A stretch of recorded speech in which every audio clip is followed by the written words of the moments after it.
Assalamualaikum warahmatullahi wabarakatuh.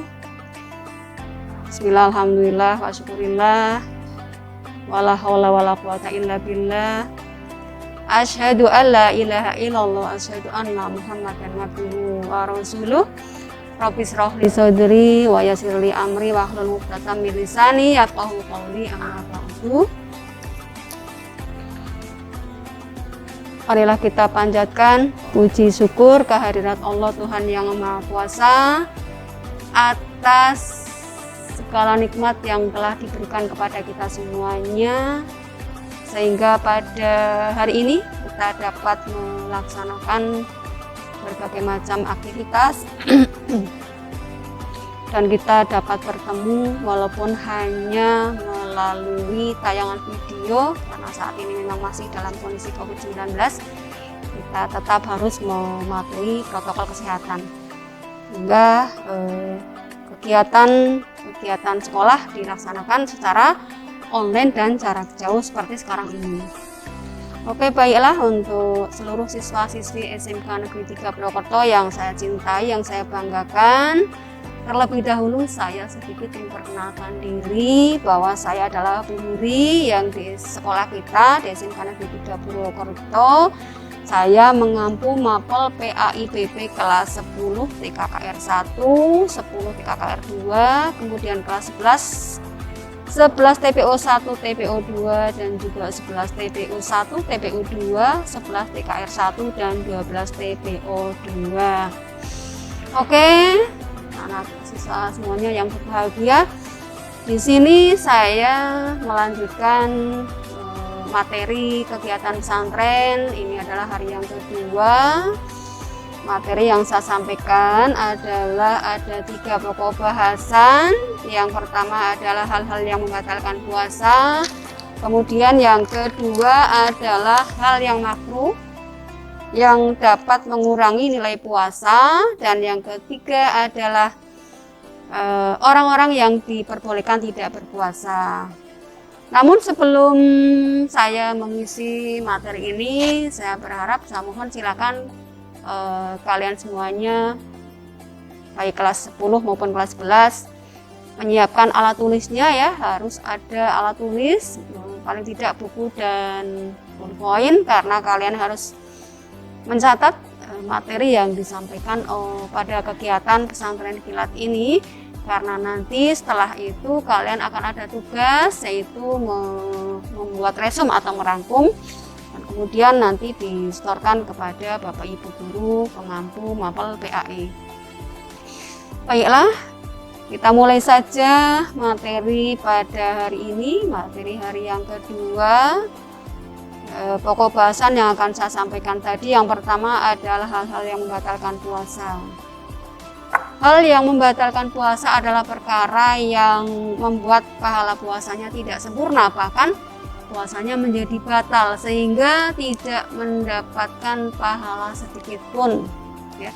Nabi Shallallahu Alaihi Wasallam bersabda bahwa ada banyak dari orang-orang yang berpuasa tetapi tidak mendapatkan sedikit pun hasil dari puasanya, melainkan hanya mendapatkan lapar dan dahaga saja. Adapun hal-hal yang membatalkan puasa diantaranya adalah 1, makan dan minum dengan sengaja. Nah, karena puasa itu adalah menahan makan dan minum dari terbit fajar sampai terbenam matahari. Oleh karena itu, ketika kita makan dan minum dengan sengaja, maka puasanya menjadi batal. Akan tetapi ketika makan atau minum tidak sengaja karena kita lupa, ya tentunya tidak membatalkan puasa karena tidak sengaja. Yang membatalkan adalah makan dan minum yang disengaja. Berikutnya yang kedua yang membatalkan puasa adalah jima ya. Jima itu adalah melakukan hubungan atau bersetubuh antara suami istri di siang hari. Nah, ini membatalkan puasa, bahkan tebusannya ini sangat berat ya. Sangat berat. Harus mengganti puasa di hari yang lain yang disebut dengan puasa qadha, serta membayar kafarat, yaitu dengan memerdekakan seorang budak lah. Kalau zaman sekarang kan tidak ada budak ya. Nah, maka harus diganti dengan puasa selama 2 bulan berturut-turut ya. Nah, ini sangat berat ya.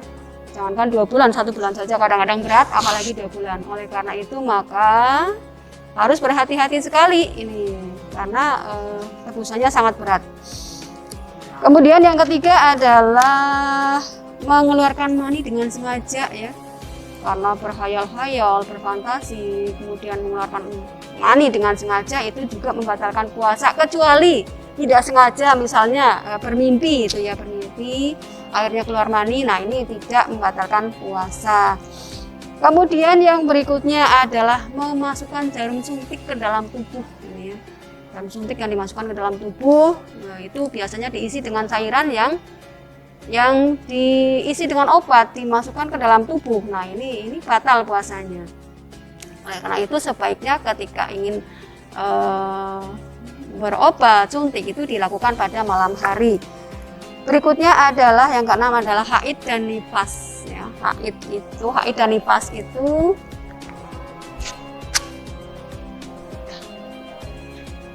haid dan nifas itu biasa adalah kodrat seorang wanita, seorang perempuan yang dialami. Haid itu biasanya batas waktunya maksimal 15 hari ya. Lebih dari 15 hari itu tetap kita berpuasa. Kemudian nifas itu adalah terjadi pada seorang ibu atau seorang wanita yang baru melahirkan, dan jangka waktunya itu biasanya sampai 40 hari. Ini juga membatalkan puasa ya, dan harus diganti di hari yang lain, di hari selain bulan Ramadan ya. Mengganti sejumlah hari yang ditinggalkan ketika berpuasa. Kemudian memasukkan benda melalui kubul maupun dubur ya. Nah, ini memasukkan benda melalui 2 tempat tersebut ya. Kubul adalah tempat kita mengeluarkan air seni, dan dubur adalah tempat kita mengeluarkan kotoran, itu juga membatalkan puasa. Berikutnya adalah gila atau hilang akal. Orang gila atau ketika hilang akal, tidak sadar diri, maka juga membatalkan puasa. Berikutnya adalah merokok. Ini merokok itu kan sepertinya bukan memasukkan makanan ya, tapi ini hal yang termasuk hal-hal yang membatalkan puasa ya. Walaupun hanya menghisap asapnya, asap rokok saja ya, dengan sengaja. Nah, kalau yang menghisap tanpa sengaja ya tentunya tidak ya. Kalau ketika ada orang merokok, kita berada di sampingnya, lalu kita ternyata dengan tidak sengaja menghisap asapnya, ya kita tidak batal. Yang membatalkan adalah merokok ya. Demikian yang pokok bahasan yang pertama, hal-hal yang membatalkan puasa. Kita lanjutkan pokok bahasan yang kedua adalah hal-hal yang makruh dalam puasa yang mengurangi pahala puasa atau mengurangi nilai-nilai puasa. Apa saja sih yang dimakruhkan? Yang pertama adalah berlebih-lebihan ketika berkumur-kumur. Saat berwudu berkumur dengan berlebihan, kemudian menghirup, memasukkan air ke dalam hidung, itu makruh ya, sangat dimakruhkan. Kalaupun ketika tidak berpuasa menghirup, memasukkan air ke dalam hidung kemudian dikeluarkan untuk agar supaya kotorannya ikut keluar, itu tidak makruh. Tetapi ketika sedang berpuasa maka puasanya menjadi makruh ya, tidak baik dilakukan. Kemudian berikutnya yang kedua adalah memandang istri secara berlebihan ya, memandang lawan jenis secara berlebihan yang nanti bisa mengundang hawa nafsu, bisa mengundang nafsu yang arahnya ke jima, itu tentunya makruh dalam berpuasa. Yang ketiga, melakukan bekam. Ini kadang-kadang ada orang yang melakukan bekam. Bekam adalah alat yang ditempel di bagian kulit kita yang bertujuan untuk mengeluarkan darah kotor. Ini juga makruh yang tidak baik ketika berpuasa ini dilakukan, maka sebaiknya kita hindari saja. Kemudian menggunjing, ini menggunjing atau hibah atau menggosip ya, yang sangat mudah dikerjakan dilakukan adalah perbuatan menggunjing. Ini juga makruh ketika dilakukan pada saat kita berpuasa. Lalu berikutnya yang makruh di dalam berpuasa adalah tidur secara berlebihan ya. Tidur secara berlebihan Walaupun di sisi lain ada hadis Rasulullah yang menyampaikan bahwa tidurnya orang berpuasa itu adalah ibadah. Namun berbeda dengan tidurnya orang yang tidur secara berlebihan, karena tidur berlebihan itu mengurangi kegiatan ibadah ya. Kalau tidur yang dianggap ibadah adalah daripada nanti tidurnya itu daripada melakukan hal-hal yang tidak baik, maka lebih baik tidur. Kemudian berikutnya adalah mandi dengan menyelam ya. Mandi dengan menyelam dikhawatirkan nanti ada air yang tertelan. Maka makruh, tidak baik ketika dikerjakan. Kemudian berikutnya adalah mencicipi makanan. Mencicipi makanan walaupun dikeluarkan tapi tetap makruh, tidak baik ketika dilakukan.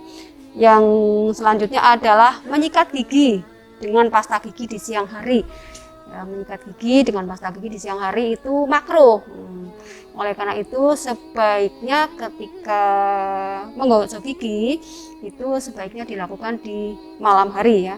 Kalau mau bersiwak atau sikat gigi di siang hari tentunya lebih baik tidak menggunakan pasta gigi. Kemudian berikutnya yang makruh adalah membayangkan hal yang jorok-jorok ya. Membayangkan hal yang jorok yang arahnya nanti ke jima juga makruh dalam berpuasa. Itu yang kedua. Pokok bahasan berikutnya adalah orang yang diperbolehkan tidak berpuasa. Siapa saja sih yang diperbolehkan tidak berpuasa? Ada keringanan atau rukhsah. Allah memberikan keringanan bagi orang-orang yang memang diperbolehkan untuk tidak berpuasa. Di antaranya adalah satu, orang yang sakit.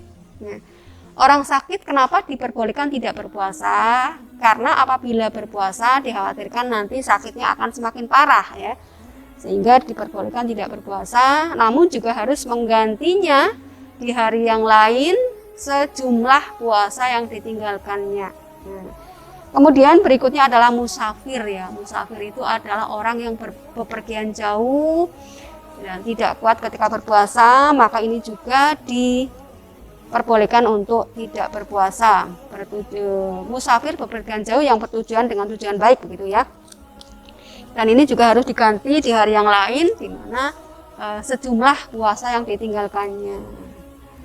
Kemudian berikutnya adalah orang yang tua renta, orang yang sudah tua, yang sudah tidak bisa berpuasa, ini diperbolehkan tidak berpuasa dengan mengganti dengan fidyah, karena tidak bisa lagi mengganti dengan puasa di hari yang lain, maka diganti dengan fidyah, yaitu memberi makan fakir miskin, memberi makan seorang miskin, gitu ya.